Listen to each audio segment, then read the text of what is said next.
Let's try to see what happens when we talk about thermal expansion. हम उसमें बात करने की कोशिश करते हैं। यहां पर हमारे पास क्या सिचुएशन है, अब आपको पता था कि यूआर कर्व हमारा जनरल ऐसा आ रहा है, यूआर कर्व ऐसा आ रहा है, और ये मॉलिक्यूलर सेपरेशन जो यहां से यहां तक है इसको आर नॉट कहा, यहां पे सेटल हो रहा है और यू मिनिमम है। इसका मतलब है हमारे जो पार्टिकल हमारे पास थे, पार्टिकल जो हमारे पास थे वो ए और बी जो है वो आर नॉट के गैप पर यहां पर रखे हुए हैं। अब अगर हम इस मटेरियल को हीट करते हैं तो क्या होता है, जब हम इस मटेरियल को हीट करते हैं तो ए और बी उसको हीट का मतलब है दे आर गेटिंग एनर्जी, और because of this energy they start vibrating. Solid में गैस होती तो मॉलिक्यूल मूव करने लगते, स्पीड बढ़ जाती, पर सॉलिड में वो वाइब्रेट करने लगते हैं। तो ये मॉलिक्यूल जो है इसको अगर हमने सप्लाई की एनर्जी यानी हीट सप्लाई की तो इसके आउटकम में क्या आया, ये वाइब्रेट करने लगा। वाइब्रेट करेगा ये मॉलिक्यूल, बिकॉज हीट सप्लाई की है तो एनर्जी मिल गई तो वाइब्रेट करेगा। आगे पीछे आगे पीछे आगे पीछे ये एसएचएम कर रहा होगा, एसएचएम नहीं मतलब वाइब्रेट कर रहा होगा, ऑसिलेट कर रहा होगा। ऑसिलेट कर रहा होगा तो इसकी स्पीड आई है तो ये कभी मैक्सिमम सेपरेशन पे गया होगा आर मैक्स, और कभी इसका सेपरेशन ऑसिलेट कर रहा है तो ये तो मीन पोजीशन है, कभी इससे दूर गया होगा, कभी इससे पास आया होगा, और कभी इनके बीच का सेपरेशन मिनिमम हुआ होगा आर मिन।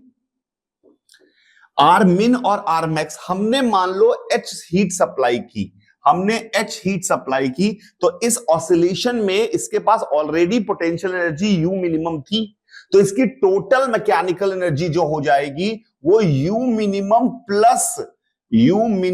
प्लस एच के बराबर हो जाएगी, क्योंकि हमने एच सप्लाई की, यू मिनिमम तो लेके बैठा हुआ था, तो ये इसकी मैकेनिकल एनर्जी हमारे पास आ गई।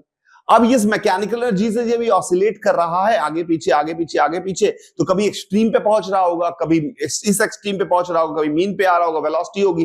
तो एक्सट्रीम पोजीशन की पहचान क्या होती है, एक्सट्रीम पोजीशन की पहचान होती है कि उसकी काइनेटिक एनर्जी जीरो होती है। इसका मतलब है इन दोनों स्टेट्स में काइनेटिक एनर्जी जीरो हो गई। काइनेटिक एनर्जी दोनों स्टेट में, क्योंकि ये मैक्सिमम सेपरेशन पे भी वहां पर स्पीड रुकी होगी, मिनिमम सेपरेशन पे भी अब और अंदर नहीं जा रहा होगा तो स्पीड जीरो ही होगी, तो दोनों केसेस में काइनेटिक एनर्जी जीरो हो गई। तो इसका मतलब है पोटेंशियल एनर्जी इन दोनों केसेस में मैकेनिकल एनर्जी के बराबर हो गई, which is you minimum plus H के बराबर हो गई, यू मिनिमम प्लस एच के बराबर हो गई। तो यानी कि आर मैक्स और आर मिन की खास बात क्या है, आर मैक्स और आर मिन पर इनकी पोटेंशियल एनर्जी जो है वो यू मिन प्लस एच के बराबर है। तो इनकी पोटेंशियल एनर्जी यू मिन प्लस एच के बराबर हो गई और ये यहां पर पहुंच गए। अब हमें यूआर कर्व दे रखा है, यूआर कर्व कहता है कि अगर तुम्हें पोटेंशियल एनर्जी पता है तो तुम आर निकाल सकते हो, आर पता है तो पोटेंशियल एनर्जी निकाल सकते हो। तो हमें यहां पर पोटेंशियल एनर्जी पता है which is you minimum plus H, you minimum यहां है तो यू मिनिमम प्लस एच यहां होगा, तो ये यू मिनिमम प्लस एच पे आ गए, यू मिनिमम प्लस एच पे आ गए। तो इस पर अगर हम देखें तो हमें 2 पॉइंट मिल रहे हैं, एक पॉइंट यहां पे मिल रहा है, ये डिस्टेंस मिल रही है एक पॉइंट, और एक पॉइंट हमें यहां मिल रहा है, यानी कि हमें ये डिस्टेंस मिल रही है। तो एक बार इनके बीच का सेपरेशन इतना होगा तो ये आर मिन होगा और ये होगा आर मैक्स होगा। तो यानी पार्टिकल इस सेपरेशन से इस सेपरेशन तक जा रहा होगा अगर हमने उसको हीट किया, तो अब ये आर मिन आर मैक्स होगा। लेकिन ये जो ऑसिलेशंस होते हैं इनकी फ्रीक्वेंसी जो होती है हाई होती है, बहुत हाई फ्रीक्वेंसी से ऑसिलेट करते हैं, इनकी नेचुरल फ्रीक्वेंसी वेरी हाई है, तो ये बहुत हाई फ्रीक्वेंसी से ऑसिलेट करते हैं। हाई फ्रीक्वेंसी से ऑसिलेट करते हैं तो हमें अगर हमारी आंखें ये देख ही नहीं पाती कि इसकी लंबाई कम हो रही, ज्यादा हो रही, कम हो रही, ज्यादा हो रही, पर असली में ऐसा ही हो रहा होता है। तो हमें क्या दिखाई देता है, हम क्या ऑब्जर्व करते हैं, हम बाहर से हमें जैसे लाइट आपके घर में जलती है तो उसमें इलेक्ट्रिसिटी, आपको पता है एसी सर्किट आ रहा है तो करंट की वैल्यू पॉजिटिव नेगेटिव जीरो बीच में होती रहती है, तो आई स्क्वायर आर जो हीट लॉस है कभी कम होता है कभी ज्यादा होता है, तो बल्ब डिम करना चाहिए, पर हमें नहीं दिखाई देता ऐसा, हमें तो कांस्टेंट पावर से बल्ब दिखाई देता है क्योंकि वो एवरेज पावर हमें दिखाई देती है। तो हमें भी क्या दिखाई देगा, what we will observe the separation, R observed कितना होगा, असली आर तो बदल रहा है लगातार, आर मैक्स से आर मिन, आर मैक्स से आर मिन, हमें आर ऑब्जर्व दिखाई देगा, आर एवरेज। एवरेज वैल्यू हमें दिखाई देगी, which is R min plus R max by two, R min plus R max by two. तो हमें एवरेज सेपरेशन यहां पर दिखाई देता है। हम जब इस एवरेज सेपरेशन को देखते हैं तो उसके हिसाब से हमें लगता है कि मॉलिक्यूलर सेपरेशन बढ़ गया है या घट गया है। अब अगर आप देखें तो हमारा majority of the middle curve इस तरह से है, इधर स्टीप है, इधर शैलो है। तो आर मिन यहां है, आर मैक्स यहां है, आर मिन यहां है, आर मैक्स यहां है, आर नॉट यहां है। तो आर नॉट यहां है तो आर ऑब्जर्व इन दोनों का मिड पॉइंट होगा, तो इन दोनों का मिड पॉइंट कुछ इस तरफ आएगा, तो ये हमें आर ऑब्जर्व्ड होता है। तो आर ऑब्जर्व्ड हमारे पास अगर आप देखें तो आर ऑब्जर्व जो है वो बिना हीट दिए जो आर नॉट था उससे थोड़ा ज्यादा आता है इन जनरल इस कर्व में, क्योंकि यहां पर स्टीपनेस इधर ज्यादा इधर शैलो है, तो मिड पॉइंट थोड़ा लेफ्ट में आएगा, राइट में आएगा, तो हमें आर ऑब्जर्व ज्यादा दिखाई देता है। तो हम बाकी जनता को क्या बोलते हैं कि टेम्परेचर बढ़ाने पर या हीट देने पर, टेम्परेचर बढ़ाने पर या हीट देने पर मॉलिक्यूलर सेपरेशन बढ़ गया और बॉडी की लंबाई ओवरऑल बढ़ जाती है, बढ़ जाती है। तो हम कहते हैं थर्मल एक्सपेंशन हो गया। That's why we name this chapter thermal expansion. Thermal expansion. Interesting बात यह है, ये तो मेजॉरिटी ऑफ द जनता ऐसे फॉलो करती है। तो हम अगर मान लिया किसी मटेरियल का, कल भी हमने बात की थी, यू वर्सेस आर कर्व तीन तरह से हो सकता है, स्टीप, शैलो। दूसरा पॉसिबिलिटी इधर शैलो इधर स्टीप। तीसरी पॉसिबिलिटी क्या हो सकती है, सिमेट्रिक। सिमेट्रिक। तो अगर आपका ऐसा कर्व है तो आर एवरेज की वैल्यू जो मिड पॉइंट है वो ज्यादा आ जाएगी, आर ऑब्जर्व्ड आर ओरिजिनल से थोड़ा ज्यादा आ गया, तो थर्मल एक्सपेंशन हो गया। पर अगर ऐसा मटेरियल है तो उसका एवरेज वैल्यू यहां आएगा, यानी आर ऑब्जर्व्ड इतना है ऑब्जर्व्ड वाला, और ओरिजिनल सेपरेशन इसका आर नॉट जो था वो इतना है। तो ऐसे मटेरियल क्या हो रहे हैं, टेम्परेचर बढ़ाने पे कंप्रेस हो रहे हैं, पर ऐसे मटेरियल बहुत कम है। कल हमने बात की थी, ऐसा स्पॉन्ज करता है, स्पॉन्ज को खींचना मुश्किल, दबाना आसान था, तो इस कर्व से दिख रहा है। तो इसका मतलब है स्पॉन्ज जो है टेम्परेचर बढ़ाने पे लेंथ को कम करेगा, और जिनमें सिमेट्री है उनका आर ऑब्जर्व्ड और आर नॉट सेम रहता है, ये थर्मली इम्यून है। आर ऑब्जर्व्ड और आर नॉट सेम होता है, तो ये थर्मली इम्यून है। तो मोस्ट ऑफ द मटेरियल ऐसे होते हैं, इसलिए मोस्ट ऑफ द मटेरियल्स के साथ हम ये कह सकते हैं कि टेम्परेचर बढ़ाने पे हर मॉलिक्यूल का सेपरेशन बढ़ेगा, तो ओवरऑल चीज भी हमें बड़ी दिखाई देगी। तो इंपॉर्टेंट बात समझ में आ गई हमें। तो एक बात अगर हम जनरल मटेरियल्स के लिए बोले तो हमने क्या सीखी, नंबर 1, every molecular separation increase, every molecular separation increase, हर दो मॉलिक्यूल के बीच का सेपरेशन इंक्रीज करेगा, सेपरेशन इंक्रीज हर मॉलिक्यूल के बीच का सेपरेशन इंक्रीज करेगा। तो हमें क्या दिखाई देगा, हमें मॉलिक्यूल तो दिखते नहीं, पूरी बॉडी बड़ी बड़ी बॉडी दिखती है, तो हमें क्या दिखाई देगा, तो हमें दिखाई देगा फोटोग्राफिक एनलार्जमेंट। फोटोग्राफिक एनलार्जमेंट, अगर सारे सेपरेशन बढ़े हैं तो पूरी चीज बढ़ गई होगी, हर चीज बढ़ गई होगी, तो फोटोग्राफिक एनलार्जमेंट है। ये मैं इसलिए बोल रहा हूं क्योंकि कंफ्यूज होता है कि लोगों बढ़ना चाहता है, मटेरियल नहीं, हर मॉलिक्यूलर सेपरेशन बढ़ना चाहता है। क्या मतलब है, मान लो तुम्हारे पास ये एक मटेरियल प्लेट है और ये टेम्परेचर बढ़ाने बढ़ती है, और इसमें यहां पर एक कैविटी है, इसमें यहां पर एक कैविटी भी है, ये प्लेट में यहां पर कैविटी भी है, ये प्लेट है विद कैविटी। अगर आप इसका टेम्परेचर बढ़ाओगे तो ये हर मॉलिक्यूल का सेपरेशन बढ़ेगा।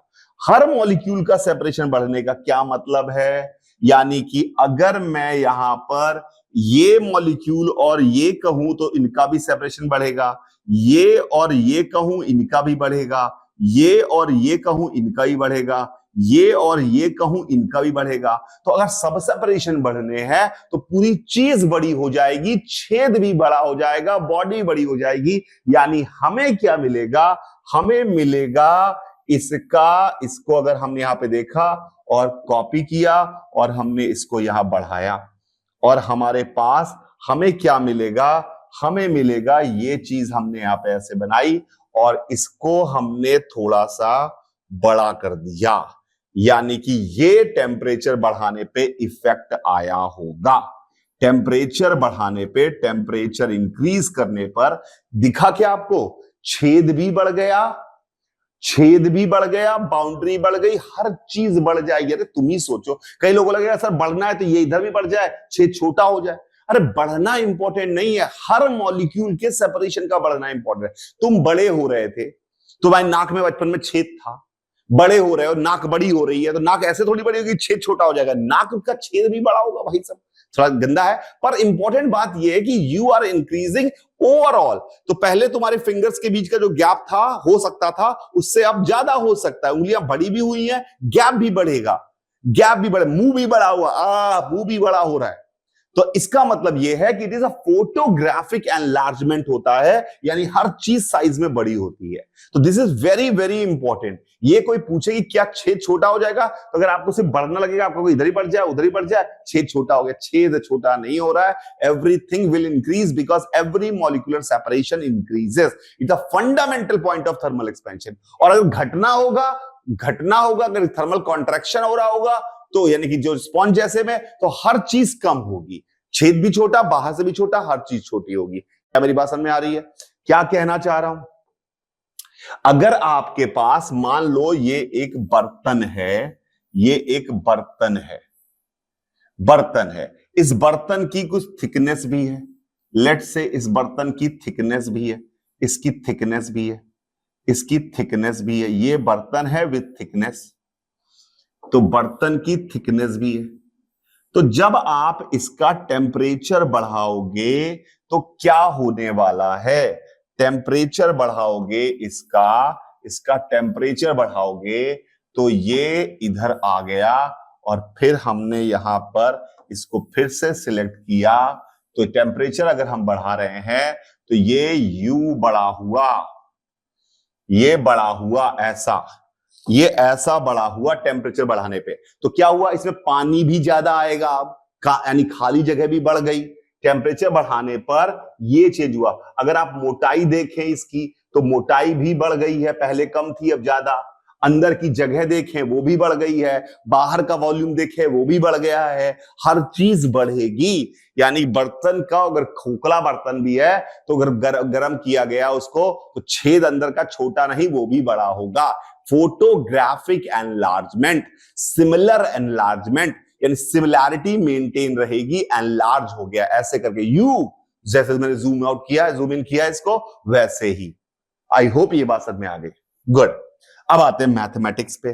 तो अब हम एक टर्म डिफाइन करते हैं, it's a very generic term, it is called coefficient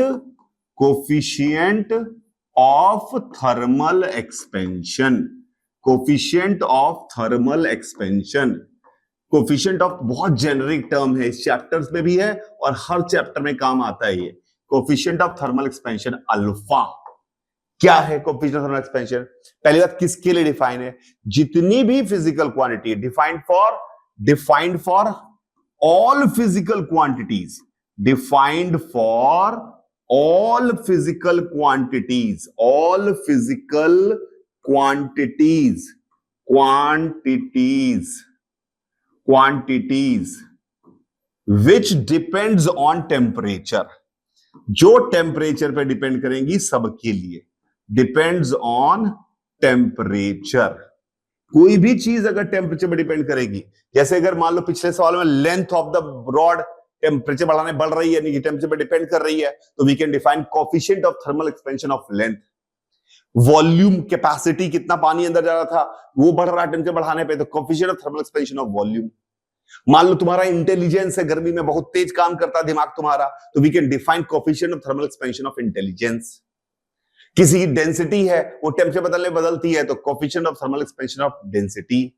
resistance of the wire है, टेम्परेचर बदलने में बदलता है, तो coefficient of thermal expansion of resistance. तो coefficient of thermal expansion is defined for all physical quantities which depends on temperature. How it is defined, क्या मतलब होता है इसका, मतलब क्या होता है? अल्फा का मतलब होता है if we have unit physical quantity, unit physical quantity, unit physical quantity एक अमाउंट है, यूनिट अमाउंट है, quantity, quantity, and we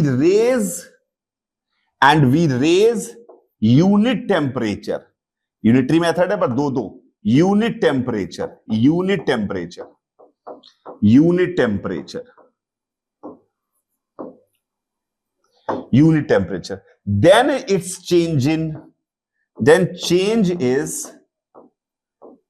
in it is called alpha, is called alpha, change in it is called alpha। परिभाषा समझनी बहुत जरूरी है। तो अगर मान लो किसी ने कहा what is coefficient of thermal expansion, लिखना पड़ रहा है बहुत मेहनत से मुझे, एक्सपेंशन ऑफ लेंथ बदलती है किसी चीज की टेम्परेचर के साथ। इसका क्या मतलब हुआ? इसका मतलब हुआ 1 मीटर लेंथ का टेम्परेचर 1 डिग्री बढ़ाया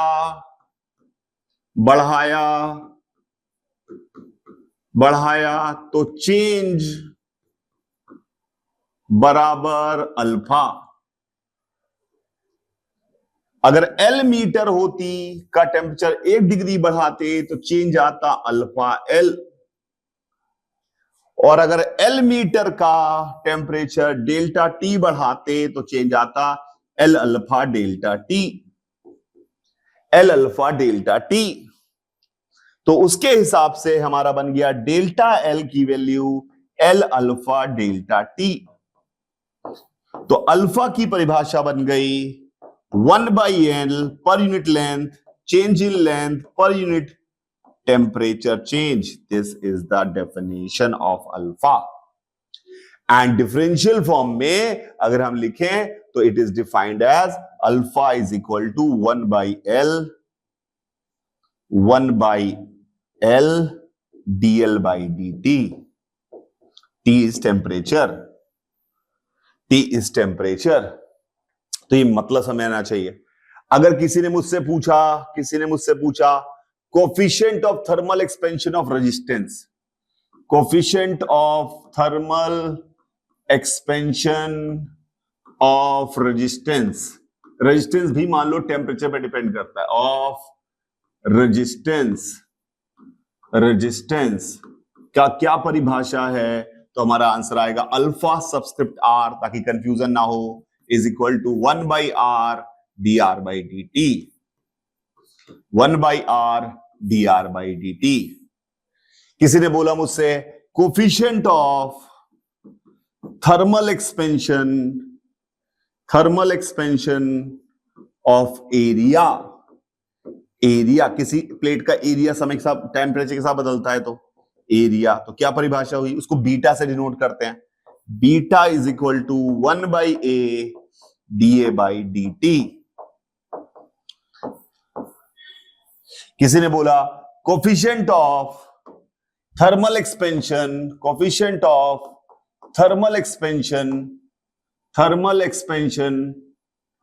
of volume, expansion of volume, उसको गामा से डिनोट करते हैं। तो हमारे पास आ गया gamma is equal to 1/V dV/dt। किसी ने कहा coefficient of thermal expansion of density, मान लो किसी की डेंसिटी समय के साथ बदलती हो, डेंसिटी, तो हमारे पास आ गया इसको अल्फा डी बराबर 1/ρ dρ/dt, ये आ गया। समझना है आपको? तो you can define coefficient of thermal expansion of anything. मान लो किसी केस में फोर्स ऑफ बॉयंसी टेम्परेचर बदलने पे बदलता हो, तो आप कहेंगे coefficient of thermal expansion of force of buoyancy बताओ। किसी गैस का प्रेशर टेम्परेचर बदलने में बदलता हो, तो आप कहेंगे coefficient of thermal expansion of pressure बताओ। किसी का बल्क मॉडुलस टेम्परेचर बदलने बदलता हो तो आप कहें coefficient of thermal expansion of bulk modulus बताओ। किसी का यंग्स मॉडुलस टेम्परेचर बदलने बदलता हो तो coefficient of thermal expansion of Young's modulus बताओ। यानी they can ask you any coefficient of thermal expansion, उसका तरीका सिर्फ एक ही है, 1/v dv by dt, 1/l dl by dt, 1/r dr by dt, 1/p dp by dt, 1/ρ dρ by dt। बात समझ में आई? कोफिशिएंट ऑफ थर्मल एक्सपेंशन कैसे पता लगाते हैं, इसका मतलब सिंपल सा तरीका है। अब जैसे अब आपको किस तरह के सवाल आएंगे, पहला टाइप का सवाल कोफिशिएंट ऑफ थर्मल एक्सपेंशन की परिभाषा पे आधारित सवाल। वो किसी एक चीज का कोफिशिएंट ऑफ थर्मल एक्सपेंशन देगा और किसी दूसरी चीज का पूछेगा जो उस पर डिपेंड करती है, जैसे मैं आपको एग्जांपल देता हूं। उसने कहा एक रेजिस्टेंस है, रेजिस्टेंस तो पता होगा ना आपको, R1, और उसका कोफिशिएंट ऑफ थर्मल एक्सपेंशन है α1। मैंने कहा अच्छी बात है। उसने कहा एक रेजिस्टेंस है दूसरा R2, इसका कोफिशिएंट ऑफ थर्मल एक्सपेंशन है α2। मैंने कहा अच्छी बात है। उसने कहा find coefficient of thermal expansion, coefficient of thermal expansion of their series combination, इनके सीरीज कॉम्बिनेशन, क्योंकि क्या इनका सीरीज कॉम्बिनेशन का टेम्परेचर रेजिस्टेंस भी टेम्परेचर बदलने बदलेगा? हाँ, R1 बदलेगा, R2 बदलेगा, तो वो भी बदलेगा, बिल्कुल बदलेगा। वो निकाल के दिखाइए। मैंने कहा अच्छा, तो हम स्टार्ट कैसे करते हैं? व्हाट वी नो, हमें जो पता हो उसके बारे में। हमें पता क्या है, हम इसका सॉल्यूशन कैसे करते हैं? व्हाट वी नो, हमें पता है R equivalent is equal to R1 plus R2। पता है ना आपको, 10वीं में पढ़ा होगा आपने, R equivalent is equal to R1 plus R2। ये आ गया, बिल्कुल सही बात है। अब हमारे पास हमें निकालना क्या है? What is to find out, पहला सवाल इसलिए लिख रहा हूं। टू फाइंड आउट, हमें क्या फाइंड आउट करना है? 1/R equivalent dr equivalent by dt। किसी का भी कोफिशिएंट थर्मल एक्सपेंशन निकालना हो तो यही तो निकालना है, हमें ये निकालना है। तो हम क्या करते हैं, हम ऊपर वाली इक्वेशन को डिफरेंशिएट करते हैं टेम्परेचर के रिस्पेक्ट में। तो सॉल्यूशन में हमें व्हाट वी नो पहला स्टेप, टू फाइंड आउट दूसरा स्टेप, प्रोसेस तीसरा स्टेप। ये तीसरा स्टेप है प्रोसेस। क्या है प्रोसेस में? एक्स, जो भी रिलेशन आपको पता है पहले लिखिए, लिखा है आपने, क्या निकालना है दिमाग में क्लियर है, डिफरेंशिएट कर दीजिए। तो हमारे पास आया dr equivalent by dt is equal to dr1 by dt plus dr2 by dt। हमने कहा ये निकल गया dr इक्विवेलेंट बाय dt। अब हमने कहा ये कैसे निकाले? तो हमें पता है α1 है इसका, तो हमें व्हाट वी नो गिवन क्या है, यहां एक बार ये भी लिख लेते हैं। गिवन है α1 is 1/R1 dr1 by dt, और α2 है 1/R2 dr2 बाई dt। शायद समझ में आ रहा होगा। α1 ये है, α2 ये है, α1 ये है, α2 ये है, α1 ये है, α2 ये है। दिख रहा है आपको α1 α2 आपको दिखाई दे रहा है।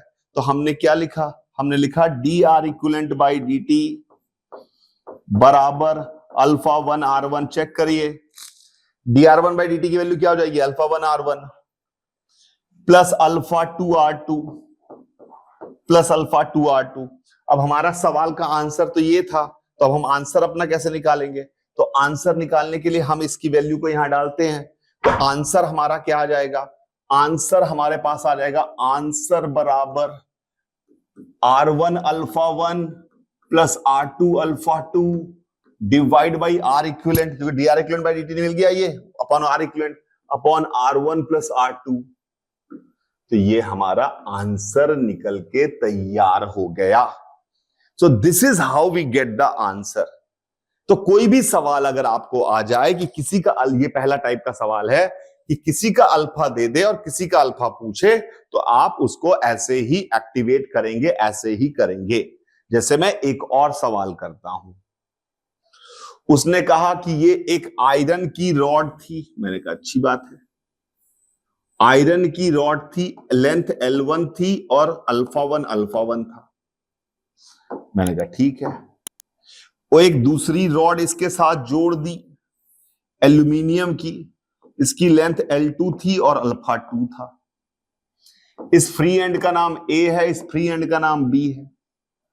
वो बोल रहा है कि टेम्परेचर बढ़ाओगे तो क्या L1 बढ़ेगा? हाँ बढ़ेगा भैया। टेम्परेचर बढ़ाओगे L2 बढ़ेगा? हाँ बढ़ेगा भैया। मैंने कहा इसका L1 का कोएफिशिएंट ऑफ थर्मल एक्सपेंशन कितना है? उसने कहा अल्फा 1। मैंने कहा इसका कितना है? उसने कहा अल्फा 2। मैंने कहा क्या A और B के बीच का गैप भी बढ़ेगा? उसने कहा हाँ वो भी बढ़ेगा यार, जब L1 बढ़ गया L2 बढ़ गया तो इनके बीच का गैप भी बढ़ गया। तो उसने मुझसे कहा find coefficient of thermal expansion of AB, expansion of AB। AB separation temperature पे डिपेंड कर रहा है, तो उसका AB का भी कोएफिशिएंट ऑफ थर्मल एक्सपेंशन निकालो। मैंने कहा अभी लो। अब मैं थोड़ा तेज हो गया हूं, तो मैंने क्या किया, मैंने लिखा AB square is equal to L1 square plus L2 square. कोई दिक्कत? बिल्कुल नहीं। डिफरेंशिएट कर दिया, AB DAB by DT is equal to L1 dL1 by dt, L1 dL1 by dt plus L2 dL2 by dt। 2 cut गए सारे, अरे 2 cut गए सारे। हमने लिखा इसको AB square into 1/AB DAB by dt। यही आंसर हो गया हमारा, यही निकालना है, यही नंबर हमें निकालना है जो ब्रैकेट में लिखा है। इसकी वैल्यू कितनी आ गई? ये आ गई L1 square alpha 1 plus L2 square alpha 2। Check करिए खुद से, क्योंकि 1/L1 alpha 1 by L1 dL1 by dt की वैल्यू अल्फा 1 है, तो L1 मल्टीप्लाई करोगे इसमें L1 स्क्वायर का तो वही बन जाएगा।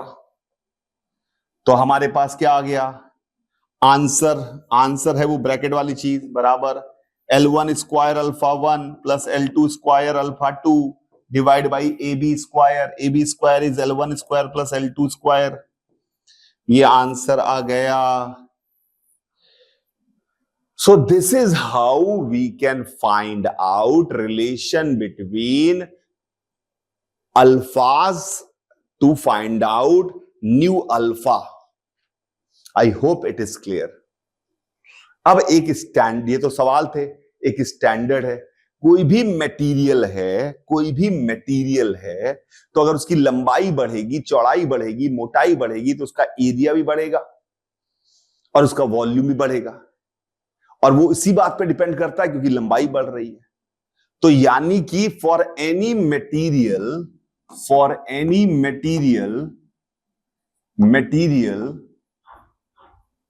लेंथ चेंज जो है ये कॉज करता है एरिया एंड वॉल्यूम चेंज। मैंने कहा बिल्कुल सही, लेंथ चेंज होगी सारी तो वॉल्यूम और एरिया भी चेंज होगा। वॉल्यूम चेंज और लेंथ चेंज को हमने अल्फा से और उसको बीटा से, उसको गामा से रिलेट किया था। तो हमें निकालना है रिलेशन बिटवीन, यानी बीटा की वैल्यू चाहिए इन टर्म्स ऑफ अल्फा, क्योंकि बीटा हो गया एरिया का कोएफिशिएंट अल्फा, और गामा की वैल्यू भी चाहिए इन टर्म्स ऑफ अल्फा, किसी मटेरियल का, होमोजीनियस मटेरियल का। तो हमने कहा अच्छा करते हैं भाई। तो अब हमने क्या किया, हमने मान लिया एक प्लेट है, ये एक प्लेट है, ये एक प्लेट है। इस प्लेट का अल्फा दिया हुआ है, अल्फा मतलब इसकी coefficient of thermal expansion of length alpha is given. इसने कहा इसका एरिया बताओ, इसकी हर सेपरेशन बढ़ेगा, अल्फा बढ़ेगा, लेंथ बढ़ेगी, तो इसका एरिया कितने से बढ़ेगा, क्या होगा समझाओ। तो हमें पता है इसका एरिया जब भी लिखेंगे तो सम कांस्टेंट इनटू लंबाई चौड़ाई लिखेंगे। अरे दुनिया में किसी का भी एरिया डायमेंशनली तो ऐसे ही आएगा ना, सम कांस्टेंट इनटू लंबाई चौड़ाई। फॉर एग्जांपल सर्कल का area pi R into are.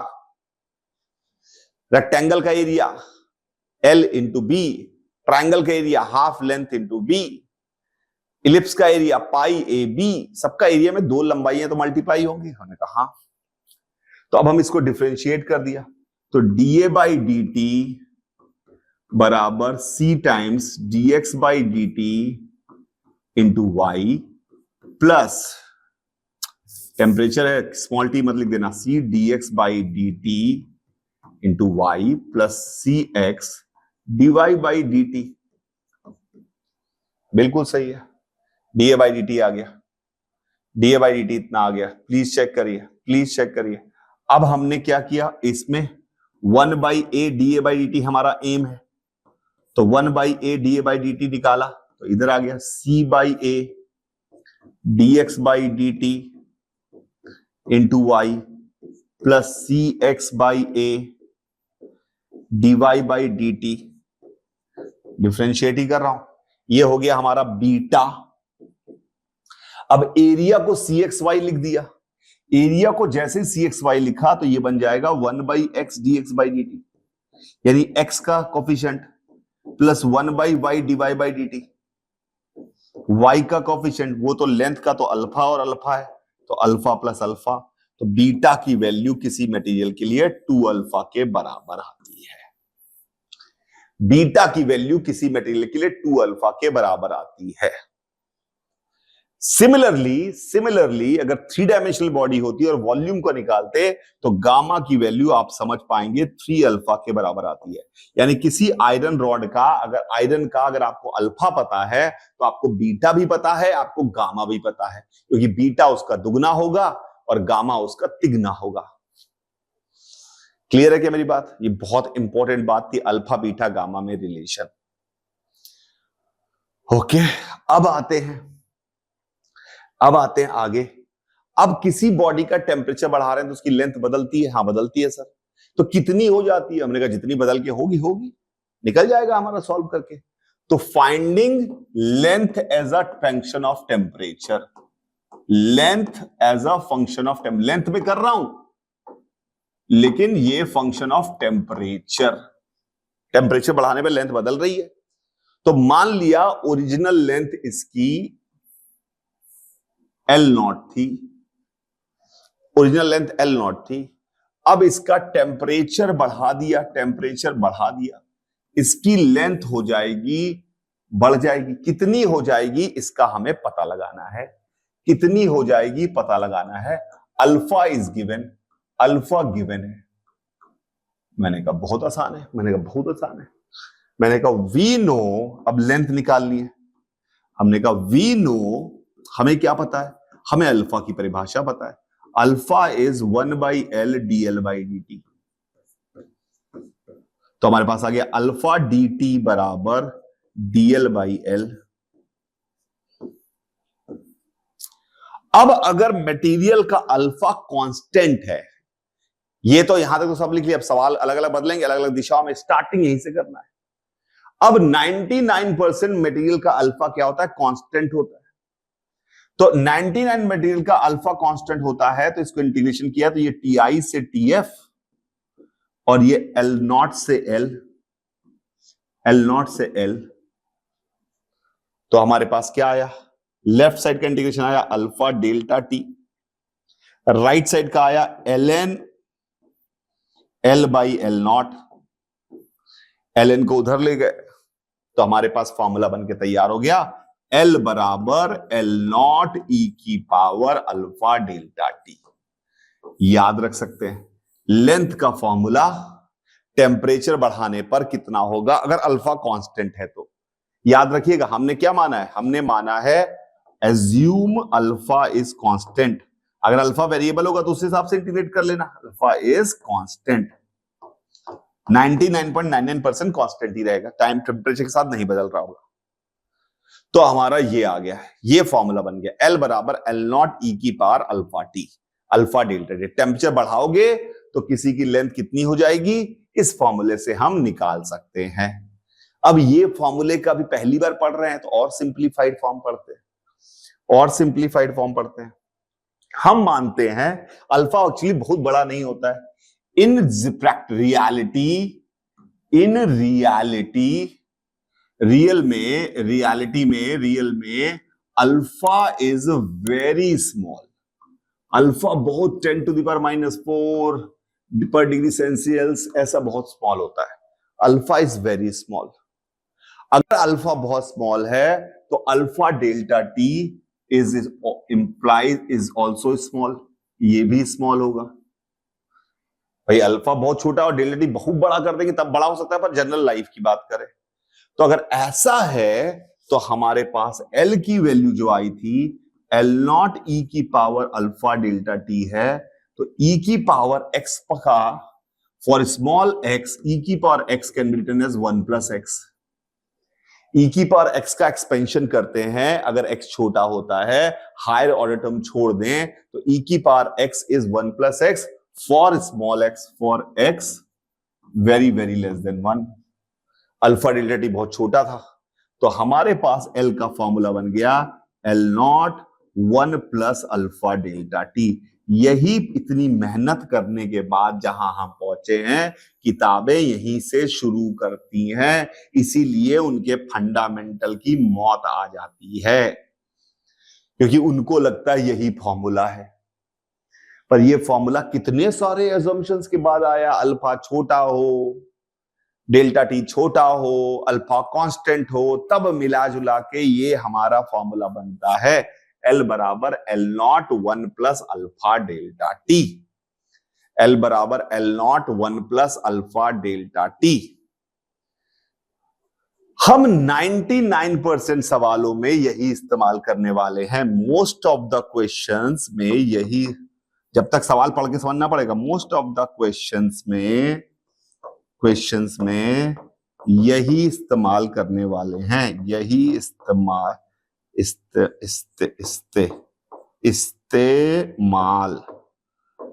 करने वाले हैं।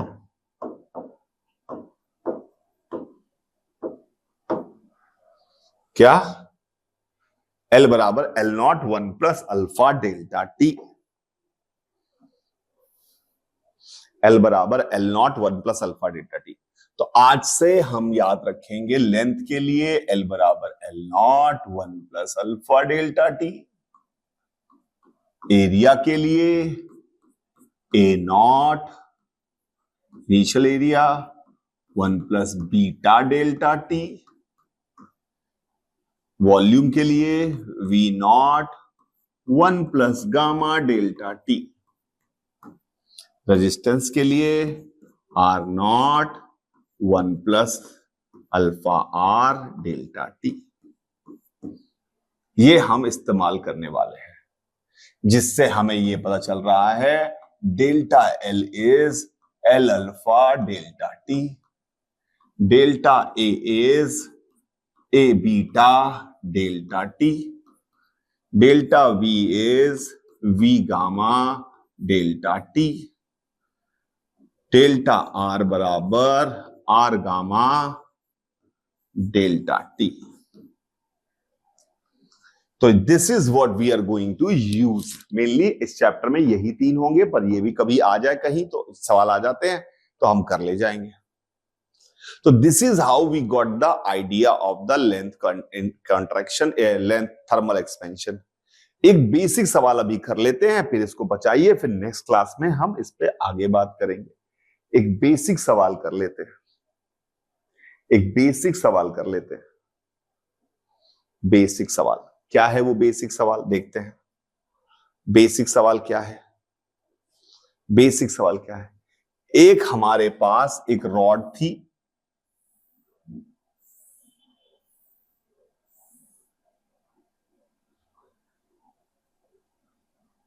एल्यूमिनियम की रॉड थी, अल्फा उसका है 10⁻³ पर डिग्री सेल्सियस, लेंथ इसकी 2 मीटर है।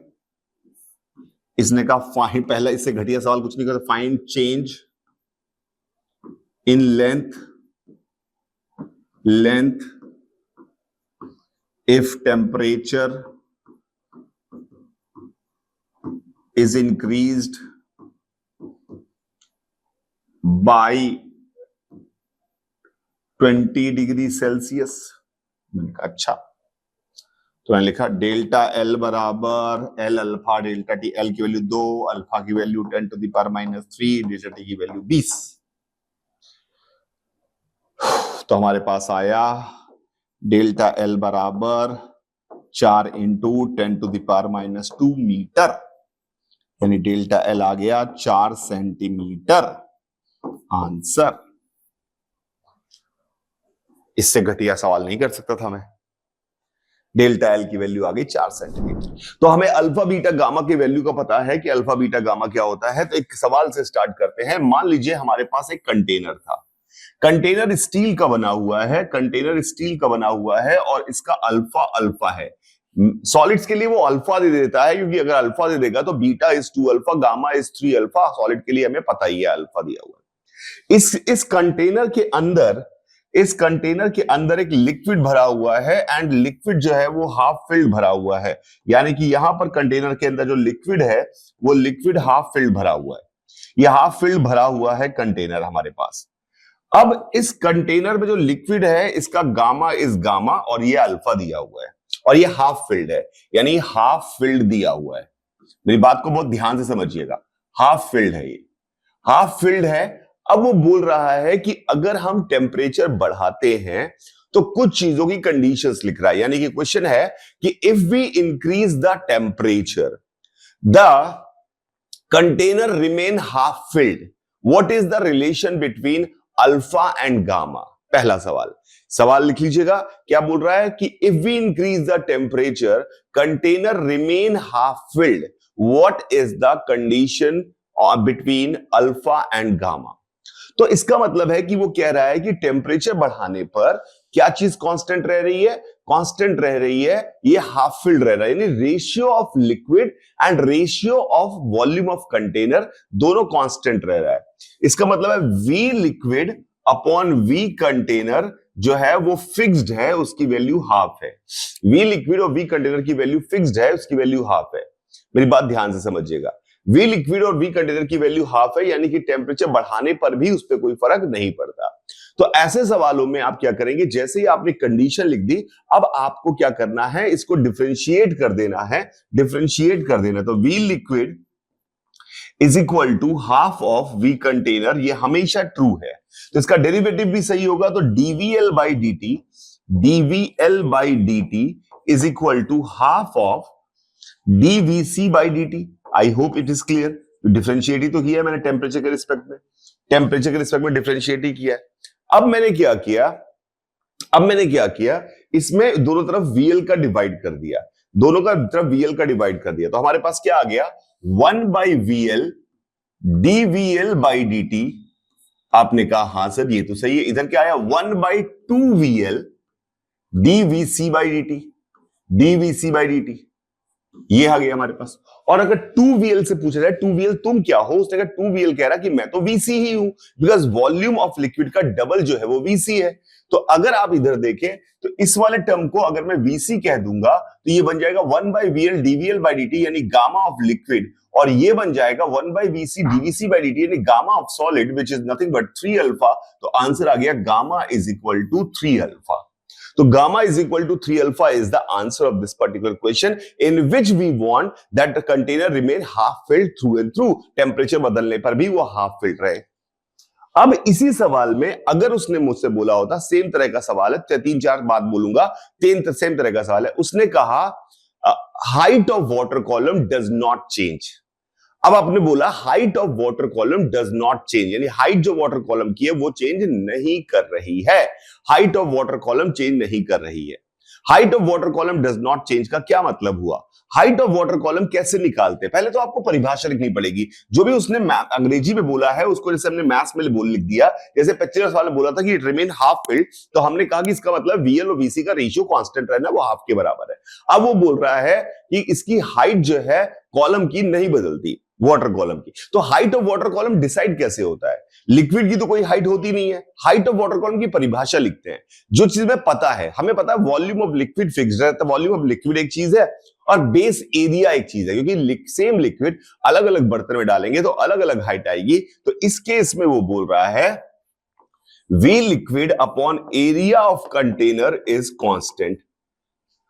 V liquid into is upon area of container is constant, ये बोल रहा है। तो अगर V liquid upon area of container constant है तो फिर से वही काम किया हमने, वी लिक्विड को लिखा constant times area of container.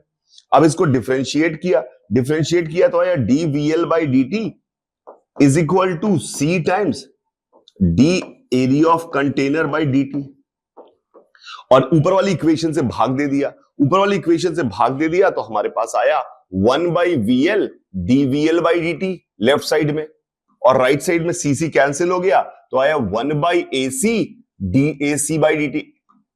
ये आ गया हमारे पास। जैसे मैंने रिलेशन देखा मैंने कहा ये तो हो गया गामा ऑफ लिक्विड और ये हो गया beta of solid, because area का रेट ऑफ चेंज का मतलब बीटा यानी 2 अल्फा, तो रिलेशन आ गया gamma is equal to 2 alpha.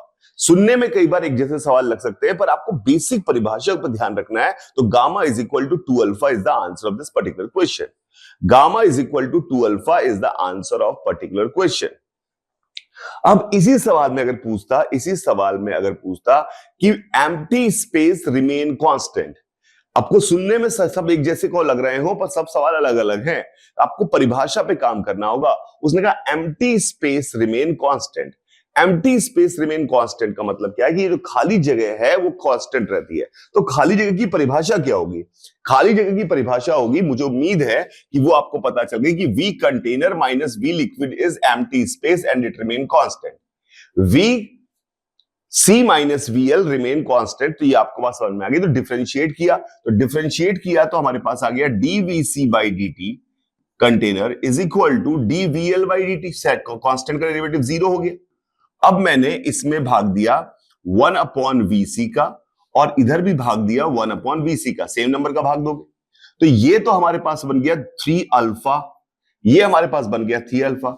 इसको अगर हम लिखें तो इसको लिख सकते हैं 1 by 2 VL, because liquid half filled था, इंटू dVl बाई dt। तो ये हमारे पास आ गया 3 अल्फा इज इक्वल टू, अगर ये नंबर आपको दिखे तो ये गामा के बराबर है, तो 3 alpha is equal to gamma by 2। तो हमारे पास रिलेशन आ गया gamma is equal to 4 alpha. Gamma is equal to 4 alpha. दिख रहा है आपको हर सवाल का आंसर अलग अलग आ रहा है क्योंकि परिभाषा को पकड़ा है मैंने, और उससे हमारा सवाल के आंसर सही आ रहे हैं। तो gamma is equal to 4 alpha is the answer of this particular question. अब क्या नेक्स्ट और लास्ट पार्ट पूछ सकता है, height of the empty column remain constant. Height of the empty column remain constant. Height of the empty column remain constant.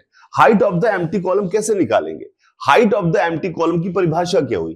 कई तरीके से लिख सकते हैं। हाइट ऑफ एम्प्टी कॉलम की परिभाषा हुई V container minus V liquid upon area of base is constant.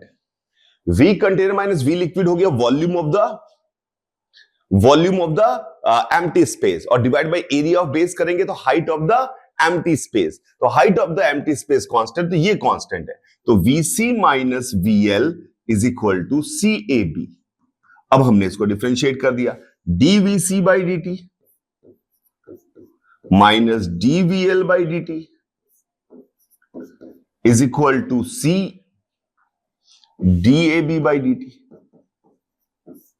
DAB by dt, ये आ गई इक्वेशन हमारे पास। ये हमारे पास इक्वेशन आ गई, प्लीज ध्यान से देखिएगा। ये इक्वेशन हमारे पास आ गई। अब हमारे पास जैसे ही ये इक्वेशन हमारे पास आ गई, अब हम इस सवाल को कैसे लिख सकते हैं? अब हम इसमें लिख सकते हैं यहां पर, अब हमें देखिए क्या क्या पता है। हमने भाग दिया तो ये हो गया 1 upon VC dVc by dt, VC का भाग दे दिया, माइनस 1 अपॉन 2 VL, क्योंकि VC 2 VL के बराबर है, आप थोड़ा तेज काम करेंगे, upon dt is equal to C upon VC DAB by dt। हर जगह VC का भाग दिया है, दिख रहा होगा आपको, हर जगह VC का। यहां 2VL क्यों लिखा? बेसिस 2VL के बराबर है। तो ये हमारे पास आ गया gamma of container. Gamma of container को हमने लिखा 3 अल्फा। ये हमारे पास आ गया gamma of liquid by 2 minus gamma by 2, 3 alpha minus gamma by 2। अब हमारे पास उधर वाला टर्म है C upon VC। DAB by D. अब C अपॉन VC को, C की वैल्यू वहां से ऊपर से डाल दी। C की वैल्यू अगर आप ऊपर से डालेंगे तो हमारे पास आ गया VC minus VL upon VC into 1 upon AB DAB by D, यानी कि 2 अल्फा। अब VC minus VL upon VC जो है, VC minus VL upon VC जो है वो आपको पता है वो हाफ है, क्योंकि पहले जो इनिशियल कंडीशन में हम डिफरेंशिएट ही तो कर रहे हैं, तो उस मूवमेंट पे वो हमेशा हाफ है। VC minus VL upon VC की वैल्यू हाफ है, तो VC minus VL upon VC की वैल्यू को हाफ लिखा, तो हमारे पास रिलेशन क्या बन गया? हमारे पास रिलेशन बन गया, यहां से मैं यहां जा रहा हूं, यहां से मैं यहां आ रहा हूं इस जगह, तो हमारे पास आया 3 alpha minus gamma by 2, 3 alpha minus gamma by 2 is equal to alpha. 3 alpha minus gamma by 2 is equal to alpha. Please check करिए, 3 अल्फा माइनस गामा बाई 2 बराबर अल्फा। ये 6 अल्फा आया था यार, 6 था, माई मिस्टेक, 3 अल्फा। तो ये हमारे पास आ गया gamma is equal to 4 alpha. मुझे कैसे गलती अपनी पुरानी रियलाइज हुई? गलती रियलाइज हो रही है, मुझे पता है इसका आंसर उससे अलग आएगा। इसका 4 अल्फा दिखा तो मैंने कहा 4 अल्फा पहले भी मैंने शायद लिख दिया था, पर वो 3 अल्फा बराबर गामा बाई 2, तो ऑब्वियसली गामा की वैल्यू 6 अल्फा हुई, तो 6 अल्फा आ गई इसकी वैल्यू। तो ये आ गया 4 अल्फा। तो दिखने में सारे सवाल एक जैसे थे, पर उनके आंसर अलग अलग थे, क्योंकि फंडामेंटली आपने बात को समझा, और आपका आंसर निकल के आ गया। आगे की बात करते हैं। तो ये एक तरह का सवाल था, और एक सवाल करते हैं, ये मेजरिंग टेप वाले सवाल है। ये भी बहुत इंपॉर्टेंट है, मेजरिंग टेप वाले सवाल। हमारे पास जब कोई स्केल है, स्केल वाले सवाल, स्केल को कैलिब्रेट किया जाता है। कैलिब्रेशन का मतलब होता है स्केल में भैया जो 1 2 3 4 5 7 mm में लिखा रहता है, वो कैलिब्रेशन जो है वो कभी ना कभी तो किसी ने देखकर नाप कर लिखा होगा, उसके बाद हमें कहता है कि तुम नाप लो। अब पर पहली बार तो उसने लिखा होगा तो नाप के लिखा हो किसी और चीज से, तो जब वो नाप के उस स्केल में लिखते हैं नंबर, उसे कहते हैं कैलिब्रेशन। तो क्या हुआ, हमने एक स्टील के स्केल को कैलिब्रेट किया। इस कैलिब्रेटेड यानी उस पर नंबर डाले, calibrated at 0 degree Celsius. 0 degree Celsius पे हमने उसको कैलिब्रेट किया। 0 डिग्री सेल्सियस पे हमने कैलिब्रेट किया। समझ में आया? कैलिब्रेट करेंगे मतलब उस पर नंबर लिखे, यानी 0 डिग्री सेंटीग्रेड पे जो 1 mm का खाना है वो 1 mm का ही है, क्योंकि उसका हमने नाप के लिखा है। यानी 0 डिग्री सेंटीग्रेड पे हमने एग्जैक्ट वैल्यूज लिखी है, जो असली में 1 mm है तो 1 mm है। आपने कहा 0 पे क्यों, बाद में भी क्यों नहीं? क्योंकि बाद में स्केल खींचेगा तो ऑब्वियसली गैप बढ़ेंगे, तो यानी स्केल को अगर टेम्परेचर बढ़ाया जाएगा, इससे हमें पता क्या चला कि अगर टेम्परेचर इंक्रीज किया जाएगा, टेम्परेचर इंक्रीज करते हैं तो every division size will increase, क्योंकि खिंच जाएगा ना, तो सर डिवीजन का साइज इंक्रीज कर जाएगा। तो यहां पे हमेशा डिवीजन कितना बड़ा है उसकी वैल्यू बढ़ जाएगी। यानी कि अगर शो अगर करेगा वो 1 mm लिखा होगा उस पे, पर वो गैप 1 mm का होगा नहीं, क्योंकि टेम्परेचर बढ़ा दिया है तो गैप बढ़ गए होंगे। तो शो 1 mm होगा, तो इसका मतलब ये होगा एक्चुअली उसकी खाने की लंबाई, डिवीजन लेंथ जो है, यानी कि स्केल डिवीजन जो है, एक्चुअल जो है उसकी लंबाई 1 plus alpha steel delta T mm के बराबर होगी। यानी हर खाना अब थोड़ा बड़ा हो गया होगा। ये एक इंपॉर्टेंट लर्निंग है, याद रखने वाली बात है कि स्केल में जब आप टेम्परेचर बढ़ाते हैं कैलिब्रेशन टेम्परेचर से या घटाते हैं, तो हर खाने की लंबाई बदल जाती है। यानी कि जो वो 1 mm दिखाएगा वो एक्चुअली 1 mm है नहीं, क्योंकि वो बड़ा हो गया है। क्योंकि जब आपने कैलिब्रेट किया था तो आपका स्केल ऐसा था, यहां पे 0 लिखा था, यहां 1 लिखा था, यहां 2 लिखा था, यहां 3 लिखा था, यहां 4 लिखा था, यहां 5 लिखा था, यहां 6 लिखा था, ये 7 लिखा था, ये 8 लिखा था। लेट से ये आपका 0 डिग्री सेंटीग्रेड पे, और ये सच में 1 mm था। लेकिन जब आप टेम्परेचर को बढ़ाकर T डिग्री सेंटीग्रेड ले जाएंगे तो ये जो है ये थोड़ा बड़ा हो गया होगा।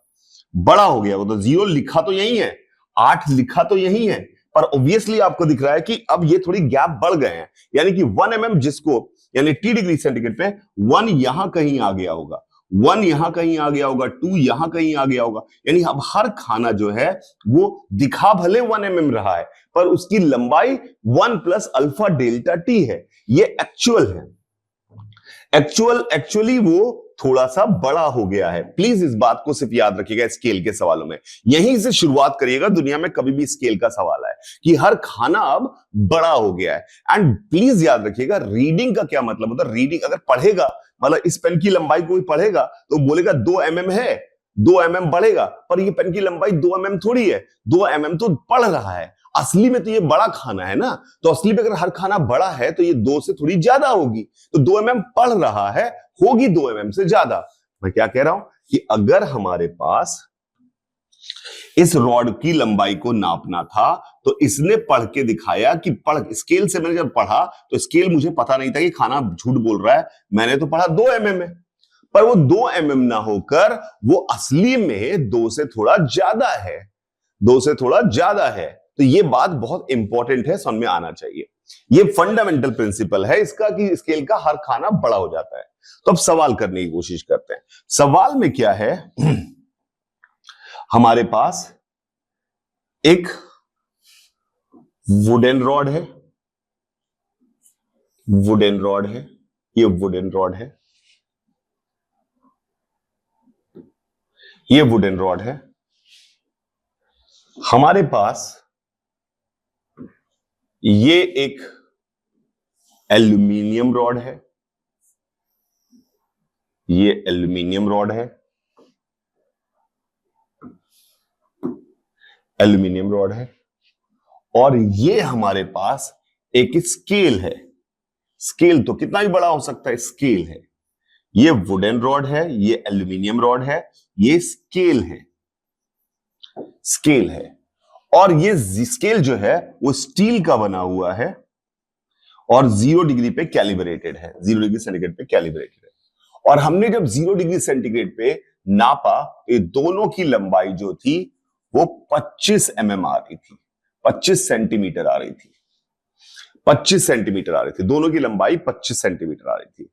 अब मैंने क्या किया, मैंने इसको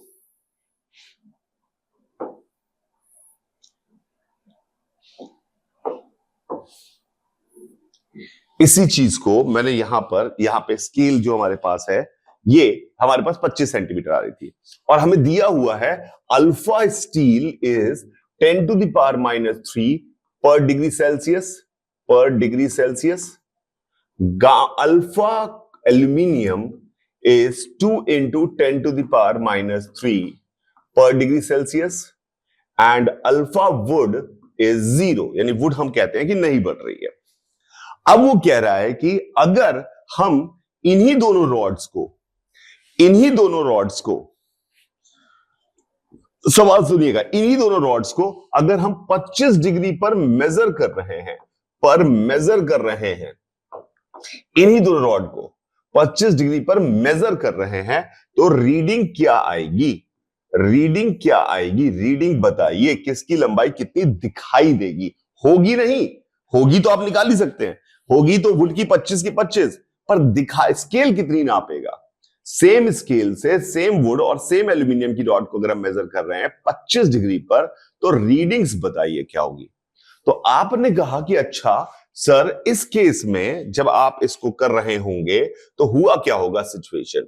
अगर आप सिचुएशन को देखें तो क्या हुआ होगा, थोड़ा वुड की लंबाई सेम रही होगी, बिल्कुल सही है। एल्यूमिनियम की लंबाई थोड़ी बढ़ गई होगी, स्केल के खाने बढ़ गए होंगे। स्केल की लंबाई किसी काम की नहीं है, स्केल की लंबाई का क्या लेना, वो दूर तक गया हुआ है, स्केल की लंबाई क्यों निकाले, स्केल का हर खाना बड़ा हो गया होगा।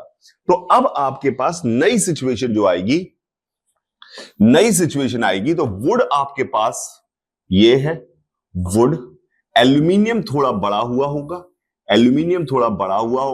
और ये स्केल भी थोड़ा सा बड़ा हो गया होगा। अब हमारे पास ये सिचुएशन है। हमें ये नहीं बताना है कि असली लंबाई कितनी है, हमें बताना है कि वुड के सामने वाला मार्क x है तो x कितना बड़ा है, एल्यूमिनियम के सामने वाला मार्क y है तो y कितना है, ठीक है। अब आपने टेम्परेचर जब बढ़ाया तो ये x मार्क है, तो इसका हर खाना थोड़ा बड़ा हो गया होगा। तो जब ये किसी को x बोल रहा है तो 25 डिग्री सेंटीग्रेड में वुड की लंबाई, लेफ्ट साइड की एक्चुअल लंबाई तो 25 की 25 ही रहेगी, क्योंकि वुड तो बड़ी नहीं है। और इसका हर खाना बड़ा हो गया है तो नीचे का नंबर ही ऊपर चढ़ के आ गया होगा। तो हर खाना अगर 1 mm की जगह 1 प्लस अल्फा डेल्टा टी का है तो x की असली लंबाई कितनी है? तो x की असली लंबाई है x into 1 plus alpha steel delta T. x into 1 plus alpha steel delta T. तो x की वैल्यू अगर हम निकालेंगे तो आएगी 25 upon 1 plus alpha steel delta T. अच्छा, अल्फा स्टील और डेल्टा टी जो है वो छोटा नंबर होता है, इसलिए हम यहां पे बाइनोमियल लगाने की आदत होनी चाहिए। तो x can be written as 25 into 1 plus alpha S delta t की पावर -1, और दिस इज पहली बार कर रहा हूं इसलिए ध्यान से, 25 into 1 minus alpha S delta T. अब वैल्यू डाल देते हैं तो x की वैल्यू हमारे पास आ जाएगी, x की वैल्यू आ जाएगी हमारे पास 25 इंटू 1, अल्फा स्टील था 10⁻³ और डेल्टा टी था 25, यानी कि 1 minus 25 into 10 to the power -3, 25 into 10 to the -3। तो इसकी वैल्यू हमारे पास आ जाएगी x is equal to 25 into 1 minus 0.25, 1 minus 0.025, 1 minus 0.025। तो ये हमारे पास इसकी वैल्यू आ जाएगी 1 माइनस 0.025। इसको सॉल्व करके x निकाल लेंगे आप, ये तो आपको करना पड़ेगा खुद से। अब आपने पूछा y बताइए, यानी कि एल्यूमिनियम रॉड की रीडिंग कितनी होगी। तो मैंने कहा ठीक है, अब एल्यूमिनियम भी बड़ा हो गया और खाने भी बड़े हो गए, तो मैंने एल्यूमिनियम से पूछा कि तुम्हारी लंबाई क्या अभी भी 25 है? उसने कहा नहीं सर, मेरी लंबाई बढ़ चुकी है। मैंने कहा व्हाट इज योर रियल लंबाई? उसने कहा मेरी रियल लंबाई जो है वो 25 into 1 plus alpha aluminium delta T के बराबर है। मैंने कहा बहुत बढ़िया। 25 into 1 plus alpha aluminium delta T के बराबर है। मैंने कहा बहुत बढ़िया। असली लंबाई, मैंने कहा वाई, तुम जिसको वाई कह रहे हो क्या वो असली में वाई है? ये दोनों बराबर लग रहे हो। उसने कहा नहीं नहीं, मैं कह वाई रहा हूं पर मेरा हर खाना बड़ा हो चुका है, तो मेरी असली लंबाई जो है वो वाई ना होकर it is y into 1 plus alpha steel delta t है। तो इस तरह से उसने y की वैल्यू की। अब दोनों की असली लंबाइयां तो बराबर ही दिख रही हैं हमें, तो जो दिख रहा है उसको तो झुटलाया नहीं जा सकता। यानी एल्यूमिनियम की असली लंबाई और y खाने की असली लंबाई तो सामने सामने यानी बराबर है, तो ये दो नंबर बराबर होंगे। अब ये दो नंबर बराबर है, मुझे उम्मीद है कि आप y निकाल सकते हैं। कैसे? आपकी y की वैल्यू देखिए, मैं क्या लिख रहा हूं। y की वैल्यू आ जाएगी 25 1 plus alpha aluminium delta T into 1 minus alpha steel delta t. I hope आपको दिखाई दिया होगा। क्या किया मैंने? नीचे ले जाके ऊपर बायनोमियल लगा दिया। And it is also y is equal to 25 1 plus alpha aluminium minus alpha steel delta T.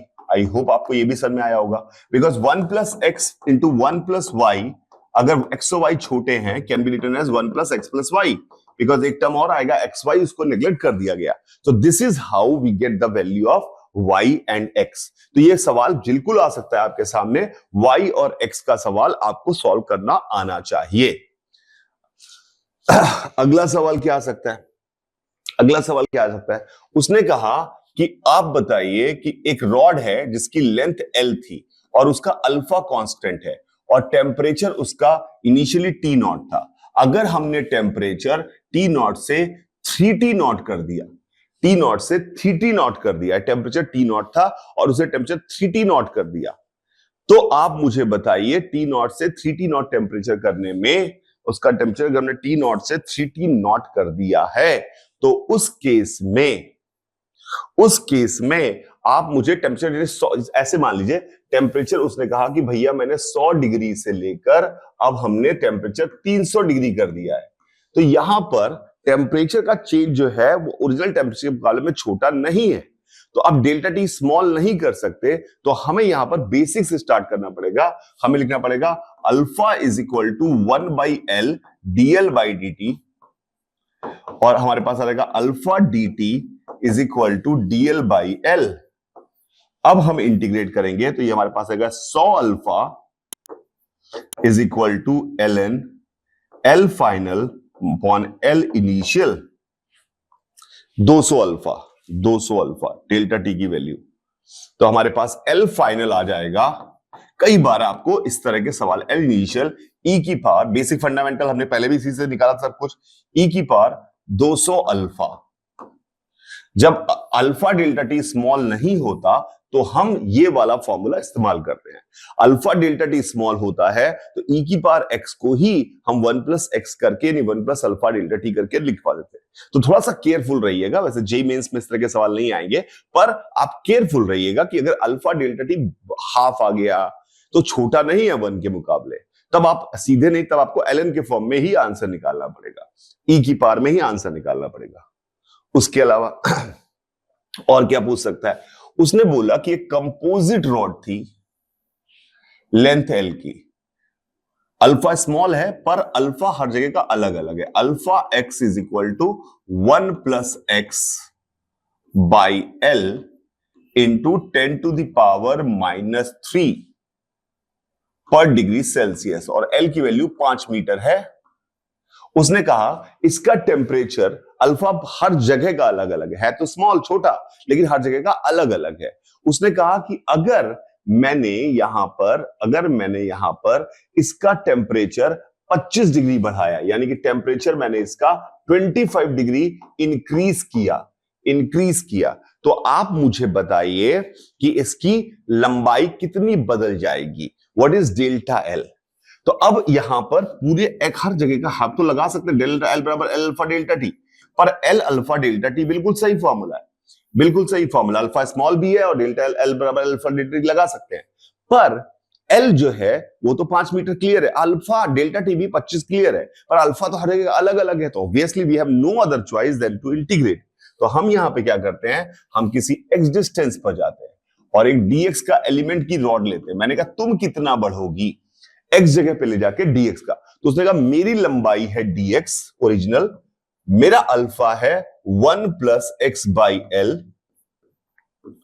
Into 10 to the power -3, मेरा टेम्परेचर बढ़ा है 25, तो मैं इतना बढ़ूंगी। मैंने कहा तुम इतना बढ़ोगी, तुम बगल वाले ने भी कहा मैं भी इसी फॉर्मूले से बढ़ूंगा। मैंने कहा सबका बढ़ना निकालना है तो इंटीग्रेट कर दें 0 से एल, तो ये हमारे पास डेल्टा एल निकल के आ जाएगा, डेल्टा एल निकल के आ जाएगा। This is a very very important concept कि अगर अल्फा एक्स के साथ वेरिएबल है और अल्फा का टेम्परेचर के साथ वेरिएबल है, तो हमको यहीं से स्टार्ट करना पड़ेगा।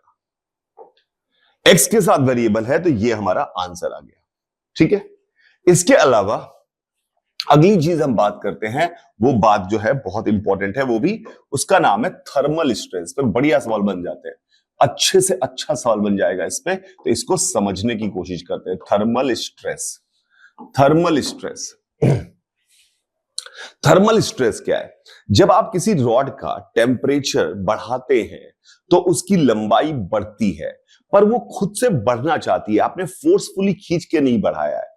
तो याद रखिएगा कि लंबाई बढ़ने से स्ट्रेन नहीं आता, स्ट्रेन तब आता था जब आप फोर्सफुली किसी को खींच के बढ़ाते हैं। इलास्टिसिटी और इसको मिक्स कर रहा हूं, अब दोनों चीजें कंबाइन हो रही हैं, तो खींच के बढ़ाते थे तब स्ट्रेन आता था, स्ट्रेस आएगा तो स्ट्रेन आएगा, stress strain come together. But जब आप किसी बॉडी को गर्म करते हैं, यानी if you heat up a rod, heat up यानी गर्म किया अ रॉड, तो उसकी लंबाई डेल्टा एल इंक्रीजेस, आपका एल जो लेंथ है इंक्रीज करती है, लेंथ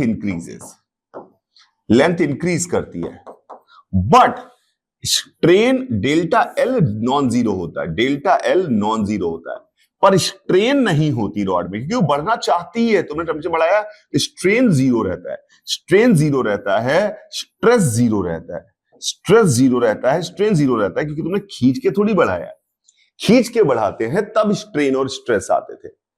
तो थर्मल स्ट्रेस क्या बोल रहे हैं आप, अभी जब जीरो ही है, अगर तुमने उसको गर्म किया और बढ़ने नहीं दिया, यानी दबा के रखा, तब उसमें स्ट्रेस डेवलप हो जाएगा, वो थर्मल स्ट्रेस कहलाता है।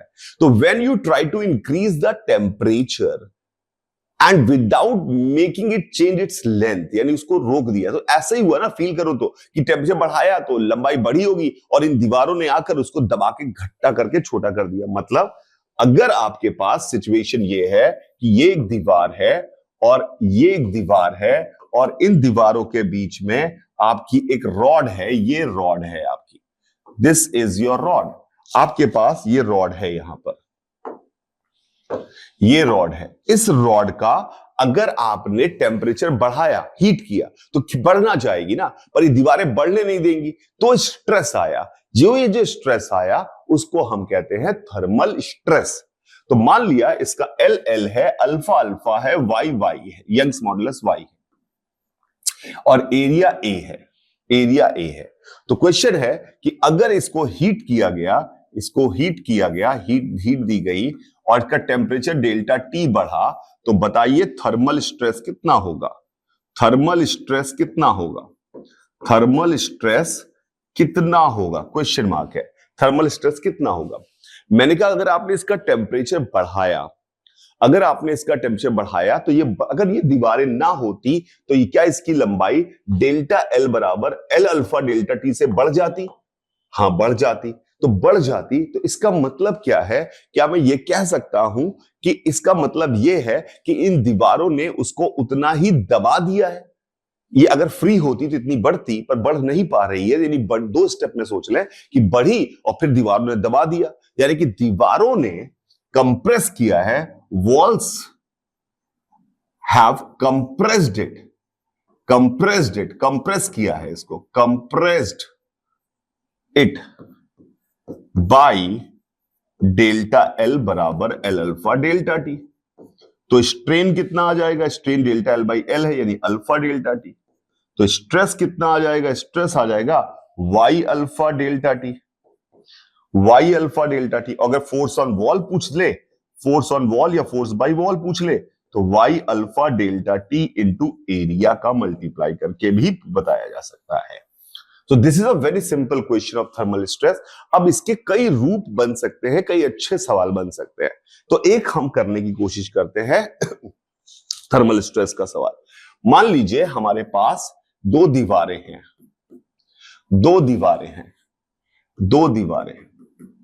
इन दो दीवारों के बीच में एक रॉड ये है, this is the first rod, this is the second rod. ये दो रॉड्स है। इन दो रॉड्स की क्या क्या वैल्यू दे रखी है? इन दो रॉड्स की वैल्यू दे रखी है, इसका y1 है, लेंथ L1 है, अल्फा 1 है, एरिया A1 है, इसका y2 है, लेंथ L2 है, अल्फा 2 है, एरिया A2 है, अब इसका टेम्परेचर, सवाल पूछा गया कि ये जंक्शन पॉइंट का नाम J लिख दिया। उसने कहा if delta T is equal to given delta T, find, temperature बढ़ाया गया, डिस्प्लेसमेंट ऑफ जंक्शन,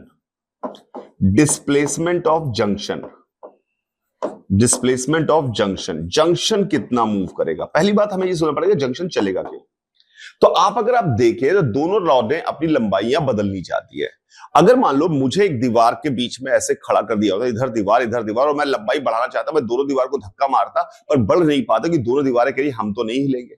लेकिन मान लो मैं यहां खड़ा हूं, इधर दीवार है और यहां पे एक पतला बच्चा, कमजोर बच्चा और खड़ा हुआ है और उसके इधर दीवार है। अब मैं बढ़ना चाहता हूं तो इधर तो नहीं बढ़ पाऊंगा, पर मैं थोड़ा इधर तो बढ़ जाऊंगा, क्योंकि तू तो थोड़ा दब जा, और वो बेचारा बढ़ना चाह रहा है, मैं इसको दबा दूंगा, थोड़ा सा तो रिलैक्स होगा, तो यानी कि टेम्परेचर जब बढ़ाया गया, मान लो ये ज्यादा ताकतवर है तो ये इसको दबा देगी थोड़ी सी, इसको थोड़ा दबा देगी, तो हमने मान लिया कि let's say junction point has moved by a distance x, तो अब आप देखते हैं लेफ्ट रॉड को अगर फ्री होती पूरी तरह से तो वो बढ़ना चाहती थी L1 अल्फा 1 डेल्टा टी के बराबर, लेकिन वो कितनी बढ़ी? x, तो यानी -x अभी भी बढ़ना चाह रही है। तो अगर फ्री होती तो पूरी L1 अल्फा 1 डेल्टा टी बढ़ती, अभी x बड़ी है, इसका क्या मतलब हुआ? यदि x को अगर 1 mm मान ले सुनने के लिए, 3 mm बढ़ना चाह रही थी, 1 mm बढ़ी है, इसका मतलब है अगर फ्री होती तो 3 mm बढ़ती, अभी 1 mm बढ़ी है, इसका मतलब है इसको 2 mm दबाया गया है। अगर एकदम फ्री होती तो 3 mm बढ़ती L अल्फा डेल्टा टी की वैल्यू, x मान लो 1 है तो अभी 1 mm बढ़ी है, तो अभी भी 2 mm बढ़ना चाह रही है ना, 2 mm अगर फ्री होती तो इसका मतलब दीवारों ने 2 mm इसको दबाया है, तो इसका मतलब इसमें हो गया, ये हो गया उसका डेल्टा एल हो गया, इतना दीवारों ने दबाया है, तो स्ट्रेन आ जाएगी L1 alpha 1 delta T minus X upon L1, strain आ गई, स्ट्रेस आ जाएगा into y1 into L1 alpha 1 delta T minus X upon L1, तो फोर्स आ जाएगा y1 a1 L1 alpha 1 delta T minus X by L1, ये क्या आ गया? फोर्स आ गया। अब हम दूसरी रॉड के फोर्स क्यों निकाला भी बताऊंगा। फोर्स इसलिए निकाला, चलो सोच लेते हैं, क्योंकि भैया पूरा सिस्टम मूव नहीं कर रहा, तो लेफ्ट साइड पे वॉल का फोर्स और राइट साइड के वॉल का फोर्स सेम होगा, तो दैट इज वाई की पूरी रॉड में हर जगह फोर्स सेम होगा, तो फोर्स ही इक्वेट करना लॉजिकल बात थी, तो हमने फोर्स लिखा। अब इसको देखते हैं, ये बेचारी बढ़ना चाहती थी L2 अल्फा 2 डेल्टा टी पर x दब गई, यानी अब ये इतना और बढ़ना चाहती है, यानी इतना उसमें कंप्रेशन आ गया। कंप्रेशन इसमें L2 अगर कुछ भी ना होता तो L2 अल्फा 2 डेल्टा टी का दीवार उधर कंप्रेशन आता, पर तो x और दब गई। पहले कोई आदमी 3 mm बढ़ना चाह रहा था, तुमने 1 mm दबा दिया, तो उसका कह रहा है मैं तो 4 mm दब गया यार, मैं तो 4 mm दब गया, तो डेल्टा एल, तो स्ट्रेन इसमें आता L2 alpha 2 delta T plus x upon L2, तो स्ट्रेस आता y times y2 by L2 alpha 2 delta T plus x, तो फोर्स जनरेट होता y2 a2 by L2 into L2 alpha 2 delta T plus x, पर force तो पूरी rod में हर जगह same develop होगा, यानी दोनों फोर्सेस को हमें क्या करना पड़ेगा? इक्वेट करना पड़ेगा, और उसको इक्वेट करके हम x की वैल्यू जंक्शन पॉइंट कितना मूव किया है निकाल सकते हैं। तो मेन मुद्दा यह है कि force through and through same रहता है, पहली बात, और आपको देखना पड़ता है कि उसमें कितने के बढ़ने की डिजायर है, वही एक्चुअली दबाई गई होगी, और इस तरह से आप इस फोर्स कंपेयर करके फोर्स सेम रहता है, ये फंडामेंटल बात है। इस तरह से कभी 2 रॉड है, अच्छा साल बनेगा तो 4 रॉड दे देगा, 3 रॉड दे देगा, और या फिर पूरी रॉड ही वेरी नॉन यूनिफॉर्म, नॉन अलग अलग वाई अल्फा की पूरी कंपोजिट रॉड दे देगा, और किसी एक पॉइंट का पूछेगा ये कितना मूव किया, सोचिएगा, ठीक है। तो ये हमारे थर्मल स्ट्रेस के सवाल हमारे सामने आते हैं। थर्मल स्ट्रेप के सवाल आते हैं। एक चीज होती है बाईमेटेलिक स्ट्रिप। बाईमेटेलिक स्ट्रिप क्या है, देखते हैं इसको भी। बाईमेटेलिक स्ट्रिप क्या है? ये हमारी इस्तेमाल होती है जहां पर भी हमारा ऑटो कट वाला सिस्टम होता है, जैसे कि हीटर क्या कहते हैं, प्रेस हो गया, प्रेस में ऑटो कट होता है ना, गर्म हो गया तो ऑटो कट कर जाता है। गीजर जिसमें गर्म हो गया तो ऑटो कट कर जाता है, वहां पर ये मेटेलिक स्ट्रिप, बाईमेटेलिक स्ट्रिप काम करती है। क्या होती है बाईमेटेलिक स्ट्रिप, देखते हैं। बाईमेटेलिक स्ट्रिप जो है, 2 मटेरियल्स हैं मेटल, उनकी कुछ मोटाई है, ये पहला, और ये दूसरा, दोनों को चिपका दिया जाता है। इनकी थिकनेस मान लिया हमने स्मॉल है, पर थिकनेस मान लिया T1 है, और इसकी थिकनेस T2 है। लेंथ L है, लेंथ सेम है, दोनों की लेंथ सेम है। इसका y1 है,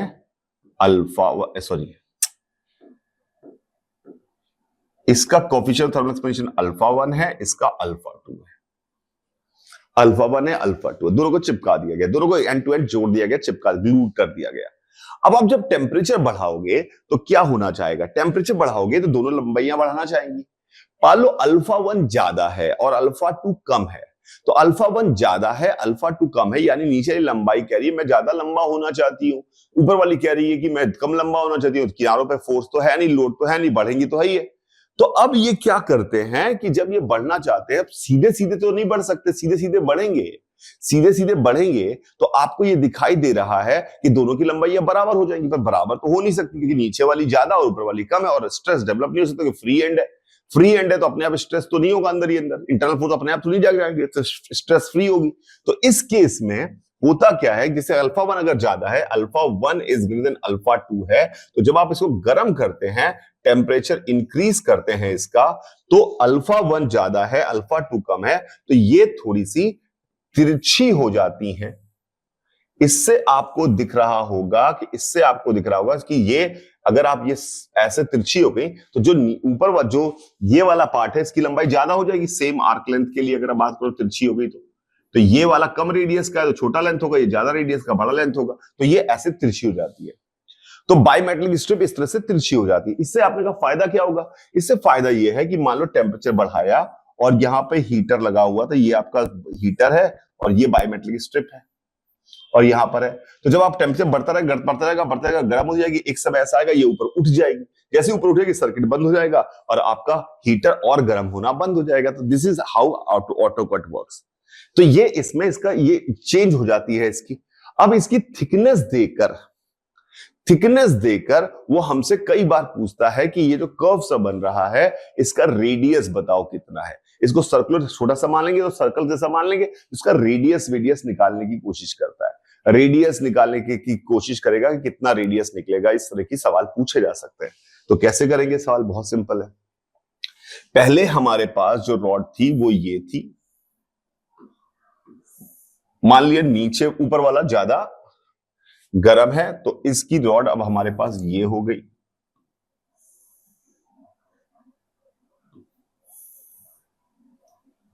ये ऐसे हो गई। तो अब इसका मान लिया कि ये इसका सेंटर है और इसकी मीन रेडियस निकालनी होती है। मीन रेडियस मतलब ये वाली रेडियस, ये रेडियस को मैंने मान लिया r है। तो अगर आप ध्यान से देखें तो बीच नीचे वाले को ऑन एन एवरेज हम ये मान सकते हैं, ऊपर वाले को ऑन एन एवरेज हम ये मान सकते हैं कि ये उसकी लंबाई थी। भाई चौड़ाई है ना, तो अलग अलग लंबाई, तो मिडिल लाइन को देख लिया हमने। तो अब इसकी रेडियस r है। तो अगर आप देखें तो इस वाले की रेडियस जो होगी वो हो जाएगी r माइनस T1/2 और उस वाले की जो रेडियस हो जाएगी, इस वाले की हो जाएगी r प्लस T2/2। ये अल्फा 1 है, T1 है और ये अल्फा 2 है और ये T2 है।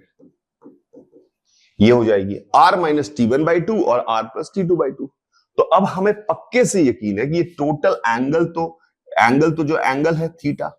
तो पहले नीचे वाले के लिए लिखा r minus T1/2 into theta is your length. उसने कहा मेरी लेंथ है L1 plus alpha 1 delta T, और दूसरे वाले के लिखा r plus T2/2 into theta is L into 1 plus alpha 2 delta T। अब इन दोनों इक्वेशन को भाग दे दीजिए। जैसे ही आप इन दोनों इक्वेशन का भाग देंगे आपको थीटा गायब हो जाएगा, L गायब हो जाएगा और रेडियस निकल आएगी, because the only unknown remain is radius. So this is how we get the value of radius. हमें अगर निकालनी होगी, याद नहीं करना, फॉर्मूला नहीं, सवाल है। तो this is how we can find out the value of radius. So these kind of questions will be there in thermal, जो हमारा बायोमेट्रिक स्ट्रिप है उसमें ये सवाल आ सकता है। लास्ट बात जो हमें थर्मल एक्सपेंशन की जो समझ में आनी चाहिए वो है apparent volume expansion. Apparent volume expansion, कई बार ये वर्ड आएगा, वर्ड पता होना चाहिए। Apparent volume expansion. अब भाई आपने एक्सपेरिमेंटली अगर किसी का अल्फा निकालना है तो कैसे निकालोगे? अल्फा निकालना है तो आपने क्या करोगे, उसका टेम्परेचर, लंबाई नापोगे, टेम्परेचर थोड़ा बढ़ाओगे और थोड़ा बढ़ाकर उसकी नई लंबाई निकालोगे। नई लंबाई निकालकर उसमें जो चेंज आएगा उसको एल अल्फा डेल्टा टी से कंपेयर करोगे और उससे अल्फा निकाल लोगे एक्सपेरिमेंटली। पर अगर लिक्विड का गामा निकालना है तो क्या करोगे? लिक्विड का गामा निकालना है तो क्या करोगे, तो उसका वॉल्यूम नापना पड़ेगा पहले, फिर उसको गर्म करना पड़ेगा। अब लिक्विड गर्म खाली हवा में तो नहीं हो सकता, बर्तन में रख के गर्म किया जाएगा। तो हमने एक्सपेरिमेंटली, किसी ने आदमी ने कहा, सजेस्ट किया मुझे मेथड। मैंने कहा क्या? उसने कहा एक कंटेनर ले लो। मैंने कहा बहुत बढ़िया बात है, कंटेनर ले लिया। अब उसने कहा उस कंटेनर में एक लिक्विड भर दो पूरा। मैंने कहा अच्छा।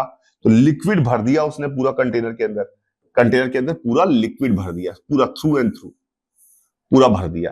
अब उसने कहा इसका मतलब है volume of liquid volume of container के बराबर है। मैंने कहा हाँ बिल्कुल बराबर है। उसने कहा कि अब इसको गर्म करो। गर्म करोगे तो क्या होगा, इससे पानी बाहर आएगा। मैंने कहा हाँ बाहर आएगा। उसने कहा उतना ही पानी बाहर आएगा जितना पानी बढ़ेगा। मैंने कहा बढ़िया लगा। तो उसने कहा कि जो तुम वी स्पिल है वो डेल्टा वी के बराबर है। वो वी स्पिल जो है वो डेल्टा वी लिक्विड के बराबर है। मैंने कहा बहुत बढ़िया। V spill delta V liquid के बराबर, उसकी बात सुनाई दी। V spill delta V liquid के बराबर है। तो वी स्पिल नाप लो तो तुम्हारे पास डेल्टा वी मिल गया। तो वी स्पिल को, जितना पानी निकला है उसको V liquid gamma delta T से कंपेयर करो और उससे गामा की वैल्यू निकाल लो। 1/v container V spill delta T by delta T. इस तरह से गामा तुम मेजर कर सकते हो। ये उसने मुझे मेथड बताया गामा मेजर करने का। और मैं बहुत बढ़िया लगा। मैंने कहा सही है, बढ़िया बात है, आसान है, थोड़ा गामा मेजर हो गया। पर आपने जैसे सोचा और आप में से किसी ने बोला कि भैया सर ये क्या बकवास कर रहे हो, बर्तन भी तो बड़ा होगा। पर ये कई लोग करने लगे थे बहुत समय तक, तो ये गलती कर रहे थे। तो ये जो गामा है ये गलत है। अब ये निकल रहा था, इसको उन्होंने कह दिया गामा एपरेंट। तुम्हें लगा एपरेंटली कि ये गामा है, पर ओरिजिनली ऐसा नहीं हुआ होगा। ओरिजिनली पानी जितना स्पिल किया है, वी स्पिल जो है, स्पिल नापना है अगर तुम्हें, तो वी स्पिल जो होगा वो delta V L minus delta V C के बराबर होगा। क्योंकि बर्तन भी बड़ा हुआ है तो जितना एक्स्ट्रा पानी बढ़ा होगा वही तो स्पिल करेगा। तो स्पिल वाला वॉल्यूम नापने के लिए आपका सही तरीका नहीं है। तो V spill delta V L minus delta V C के बराबर है। तो ये उन्होंने मुझे समझाया। तो उससे उन्होंने कहा कि ये जो गामा एपरेंट निकाला है आपने वीसीटी का भाग देके, तो ये हमारे पास gamma original minus 3 alpha container है। तो गामा एपरेंट जो है वो gamma original minus 3 alpha container है। I hope you can understood. मैंने 1/VC dt का भाग दे दिया, VCVL के बराबर है।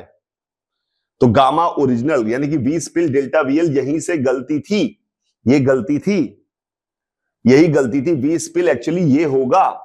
तो जो उसने कैलकुलेशन गलत की है, गामा एपरेंट निकाला है, वो गामा एपरेंट गामा नॉट से छोटा होगा, गामा ओरिजिनल से छोटा होगा। ये लिक्विड का एपरेंट गामा देगा तो ओरिजिनल गामा उससे बड़ा होगा और उसमें 3 अल्फा कंटेनर जोड़ना पड़ेगा।